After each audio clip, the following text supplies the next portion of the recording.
Hi everyone, this is going to be my review for Solo, a Star Wars story. It was directed by Ron Howard.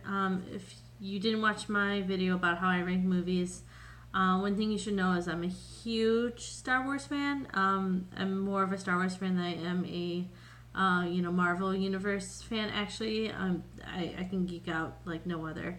So obviously, it actually takes a lot for me not to like the Star Wars movies because I just like the franchise.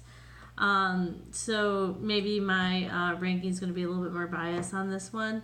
But yeah, let's get to the nitty gritty on this one. Again, I was really, really looking forward to this one. Han Solo, I mean, he's from the core. I mean, he's one of the most favorite characters in the Star Wars universe. He's not my favorite character. My favorite character is Obi-Wan Kenobi. But, so this is I'm not even really going to give a summary. I'm just going to it's basically his life before Star Wars Episode 4, New Hope. Before he, ran into Obi-Wan and Luke and Leia and joined the rebellion and all that fun stuff. So it's basically his story before that point. We actually kind of knew the story before, because if you pay attention between A New Hope and Empire Strikes Back, you knew certain things, and the movie had to cover these certain things. One, you knew that he was a smuggler.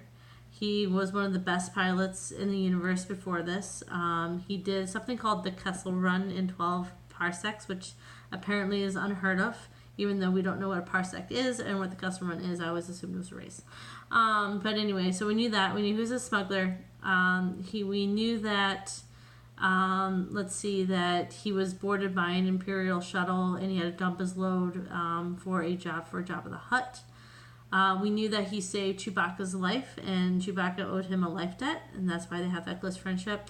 And we also knew that he won the Millennium Falcon from Lando in a card game bet. So that's all the stuff that we knew about Han Solo before, that should be covered in this movie. All right, so that is what this movie is about. Of course, now that we're going to actually get to visually see, how these events, came about, we're going to get introduced to more characters, more of a background into those events. So first of all, let me just talk about the story. So it was kind of nice to see his origin from like a street rat, and if you read a lot of canon, it kind of followed it really close to his story. Of course, they had to give him another romantic lead. I'll get into that later, and how I have some objections about that, but whatever. It also great way to show of, also we knew that he was in the Imperial Academy and that he got flunked out, something like that. All right, so we got to see that story as well. Anyway, so it was actually really great to, play throughout these stories, even though a lot of it just seemed like he was a little naive at times, and he kind of just got thrown into these situations. But we got to see everything except, and this is one of my biggest disappointments, actually. I know that 2 hours is a lot of asking for a lot of story, and we didn't want this to probably go into the 3-hour mark, but it covered everything. And for me, what would have made this movie absolutely perfect is if the last scene was Han and Chewie, in Mos Eisley Cantina, and you have Obi-Wan Kenobi. It would have been even cooler if the reveal was, an older Ewan McGregor saying, "Hey, I'm looking for a pilot," and then end credits. That would have been perfect. But we did not get to see that event. We got to see everything, but we did not get to see the story layout of how he got the job for Jabba the Hutt, how he got boarded by the Imperial shuttles and why he had to drop the load, and how he got out of Imperial troubles, and how he got back to Tatooine, and how he even knew who Greedo was. So all of that, not in the storyline. It actually ends with him winning the Millennium Falcon from Lando after the whole Kessel Run and what they were smuggling in and that whole part of the rebellion. It's actually a really complex story. I kind of really, really enjoyed it.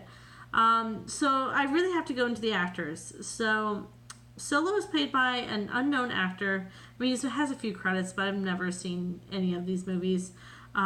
His name is Eldon Eckrich. It looks like a German name. And then the other character that we were going to deeply be, curious about was going to be who plays Lando, which is Donald Glover, who we actually know who Donald Glover is because he's really well known. I have to give credit to both of these men. They did their homework, and I was so happy they did their homework because they had to play the younger selves of two people who mastered the roles of Han Solo and Lando Calrissian. And I can tell that both of these actors dissected, between A New Hope, Empire Strikes Back, and, Return of the Jedi. I know that they meticulously probably watched it and studied because their mannerisms, their nonverbals, their speech patterns, their inflammations, their body movements, everything echoed Harrison Ford and Billy D. Williams. And I was so excited. There was even a couple looks when I was just like, oh, I can kind of fool myself into believing that it's really Harrison Ford and Billy D. Williams.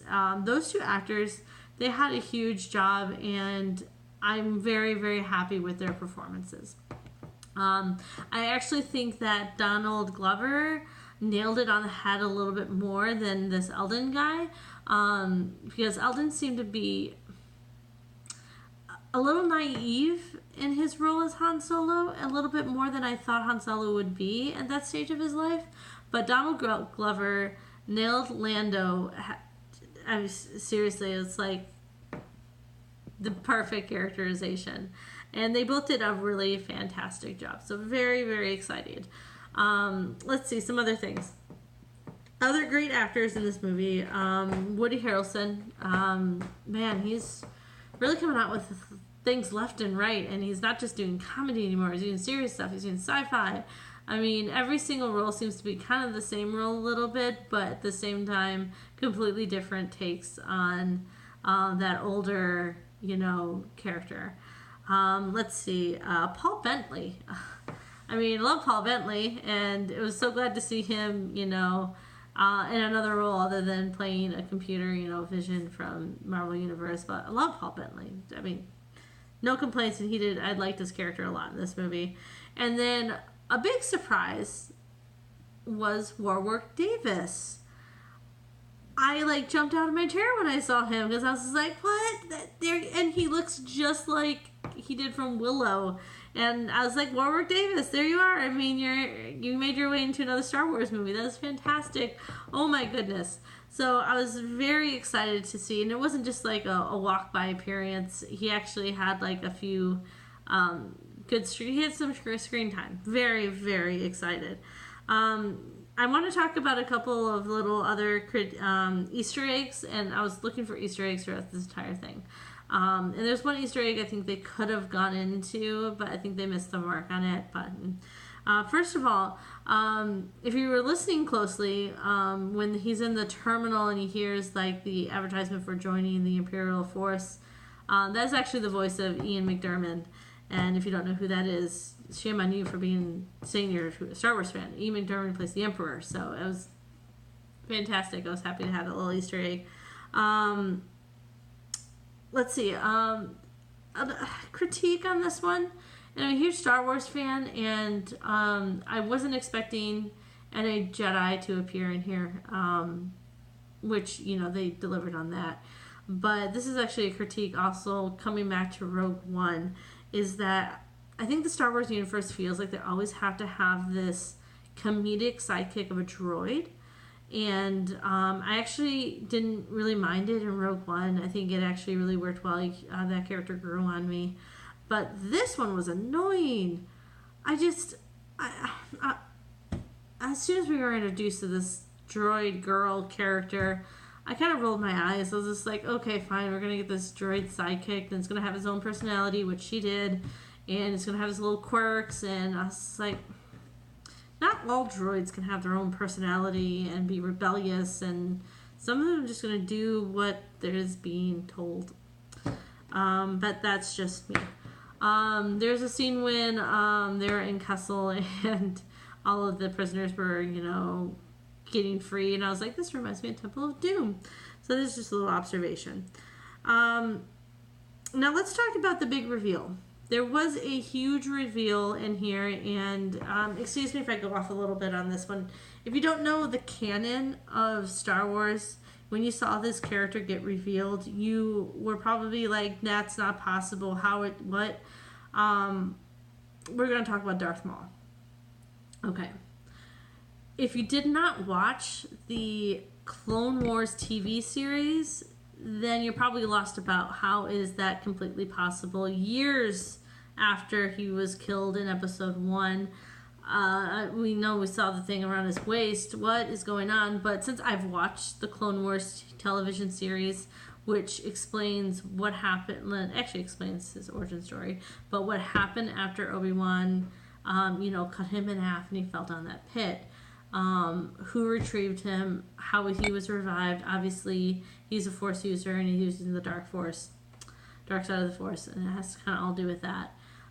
So that whole storyline, there is a deep storyline. So if you're really interested in Darth Maul and how that's possible, you're gonna have to like really research and watch some episodes of the Clone Wars.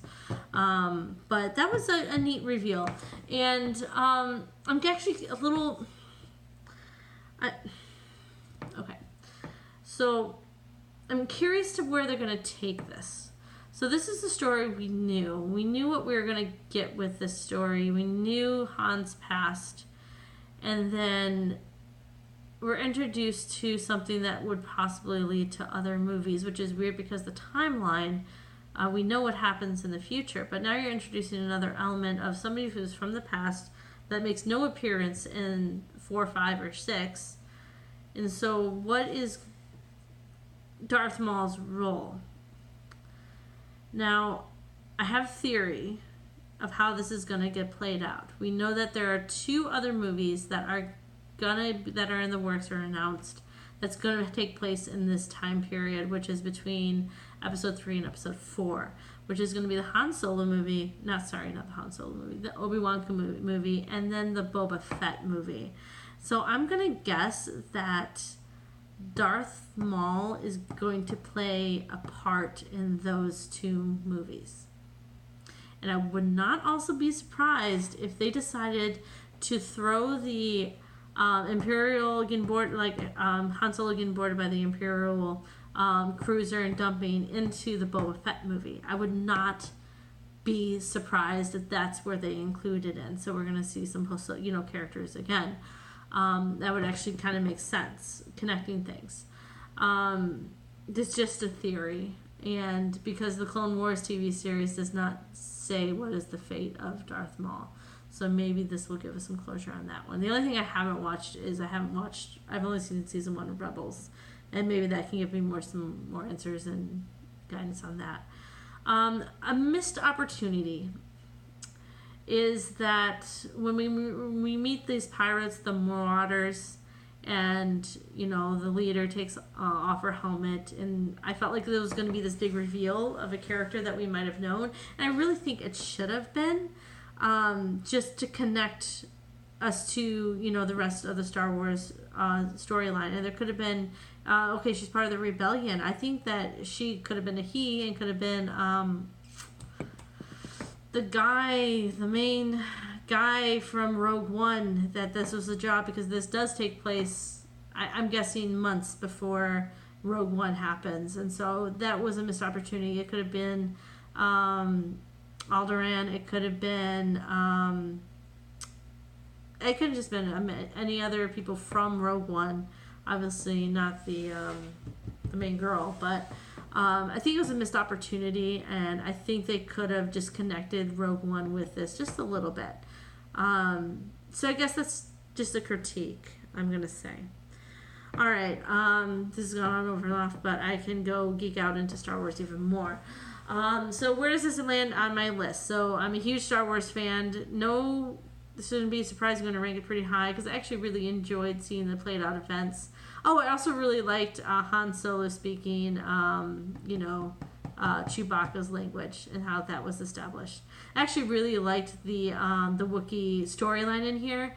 It didn't disappoint. And if you're actually also curious about why there's a lot of humans during this whole time period between Rogue One and here, and you don't see a lot of aliens, you need to know that this is also canon, is that the Emperor is very biased against all non-humans, and so they get actually either enslaved or they get into, they kind of run away.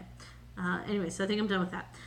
All right, where is this ranking? This is gonna, out of 19 movies that I've seen so far, I'm ranking this at number 5. All right, so I'd rather watch this movie, and I probably will many times over before I watch Molly's Game. Even though Molly's Game did have an original story, and I liked it, and it was clever. I just kind of geeking out a little bit more to this, and I really thoroughly enjoyed the Solo movie. But number 4 is A Quiet Place, and I'm gonna keep Quiet Place up there probably for most of the year. I'm guessing just because of how original it was and how just out of the box that movie was, and I think it had just creatively was a lot better told, and even story wise, than Solo. But yeah, so number 5 out of 19. All right, this review's gone on long enough, I think, and I'm going to end it right here. So I will see you in the next review. Thanks, guys.